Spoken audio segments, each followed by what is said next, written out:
Hello everyone, বিয়াৰ পিছত first time ন খাবলৈ আহিছিলোঁ আৰু সডেনলি প্লেনিং হ'ল মানে ন খোৱাৰ কথা ভাবিলে আৰু মই ভাবিলোঁ যে এইটো ব্লগতে মই এইখিনি এড কৰি দিওঁ বুলি। এইখিনি আগৰ ক্লিপ হয়, মানে নিউ ইয়েৰৰ আগৰ ক্লিপ হয়, কিন্তু মই ভাবিলোঁ যে এইখিনি মই এড কৰি দিওঁ আৰু এইফালে এতিয়া মৰণা মাৰিব।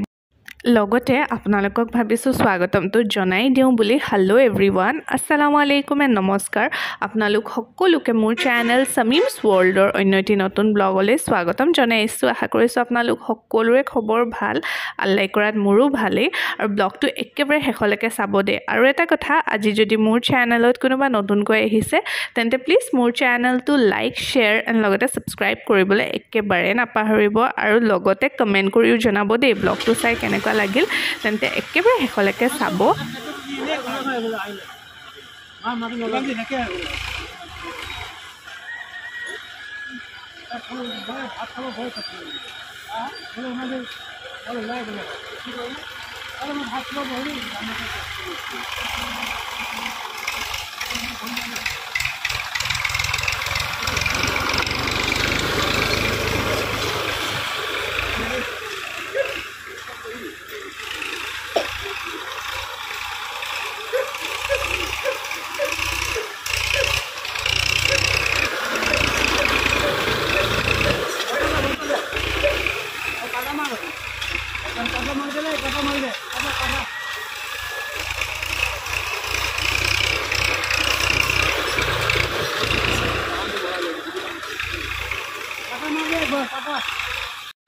নিখাত আহা, নিখাত আহা।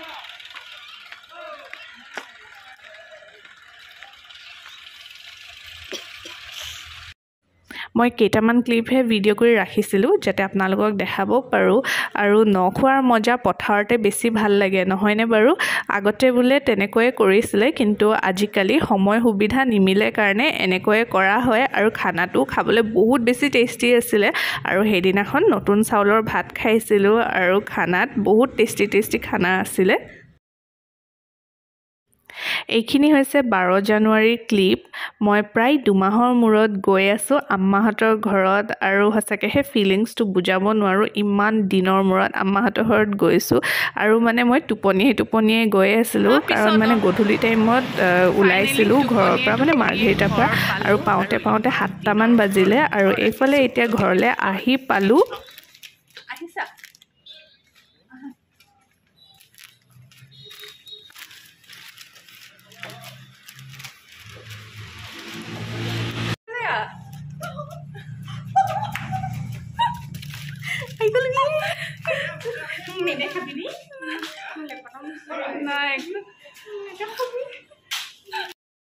আহি পোৱাৰ লগতে আম্মাই চাহ নাস্তা দিলে আৰু লগতে আছিলে হাজবেণ্ডৰ ফেভৰেট বস্তু বাঁহৰ কণী আৰু মটৰ পনীৰো আছিলে। তেওঁ ধুনীয়াকৈ খাই আছে আৰু চাহ তাহ খাই মেলি আমি গ'লোঁ মোৰ য'ত বিয়া হৈছিলে, তাত গ'লোঁ। আলফাজে তাত বেডমিণ্টনৰ টুৰ্ণামেণ্ট পাতিছে।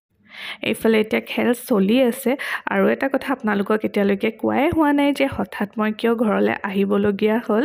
13 জানুৱাৰীৰ দিনাখন মোৰ দাদাৰ কাৰণে ঘৰত মিলাদ পাতিছিলে, সেইটো কাৰণে মই ঘৰলৈ আহিলোঁ আৰু বহুত দিনৰ মূৰত এইবাৰ মই ঘৰলৈ আহিলোঁ। আৰু মানে মোৰ এটা প্ৰব্লেম আছে, এটা হোম ছিকনেছ এটা আছে মোৰ।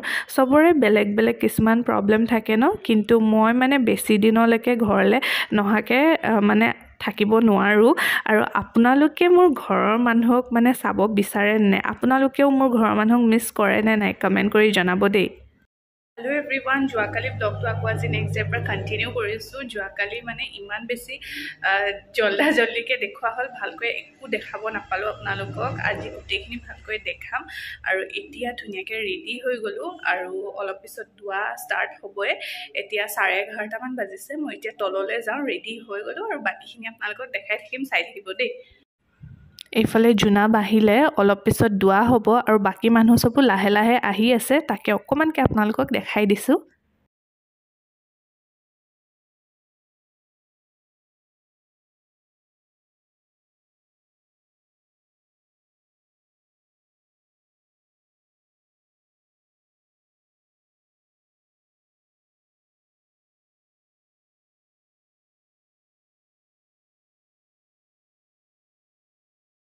এইফালে এতিয়া মই বহি ল'লোঁ আৰু মাইকী মানুহখিনি মানে একেলগে এটা ৰুমত বহোৱা হৈছে আৰু লগতে অকণমানকৈ আম্মাকো দেখাই দিলোঁ আৰু পিছত বাৰু আপোনালোকক দেখাম দে কাৰণ এতিয়া মানে চাবচোন নিজৰ ঘৰত যেতিয়া কিবা এটা কাম হয় ঘৰৰ মানুহখিনিক তেনেকৈ একদম দেখুওৱা নহয় আৰু চব মানে কামে কামে বিজি থাকে ন আৰু এতিয়া অলপ পিছত দোৱা হ'ব দোৱা কৰাৰ পিছত আকৌ আপোনালোকক লগ পাই আছোঁ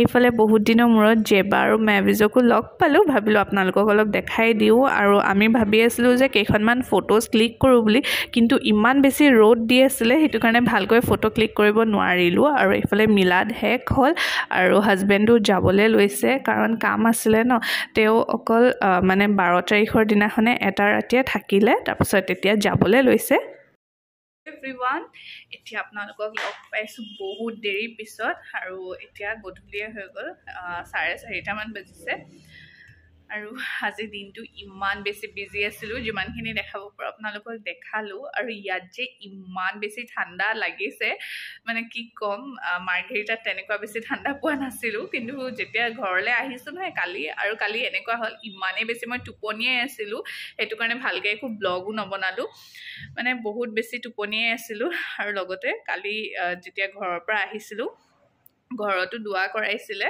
আৰু তেনেকৈ মানে বহুত ভাগৰো লাগি আছিলে সেইটো কাৰণে ভালকৈ একো ব্লগ কৰা নহ'লে তাৰপিছত আজিও ইমান বেছি বিজি হ'লোঁ আৰু চাবচোন যেতিয়া ঘৰত কিবা কাম কৰা হয় ন এনেকৈ মিলাত বা যেনেকুৱাই ধৰি লওক দোৱা চোৱা যেতিয়া কৰা হয় ঘৰত তেতিয়া বহুত বেছি বিজি থকা হয় ন আৰু সেনেকৈ আলহীকো সোধ-পোছ কৰিব লাগে সেই তেনেকৈ আৰু দিনটো আজি পাৰ কৰিলোঁ আৰু বহুত দিনৰ মূৰত নিজৰ মানুহখিনিক লগ পালোঁ বহুত বেছি ভাল লাগিল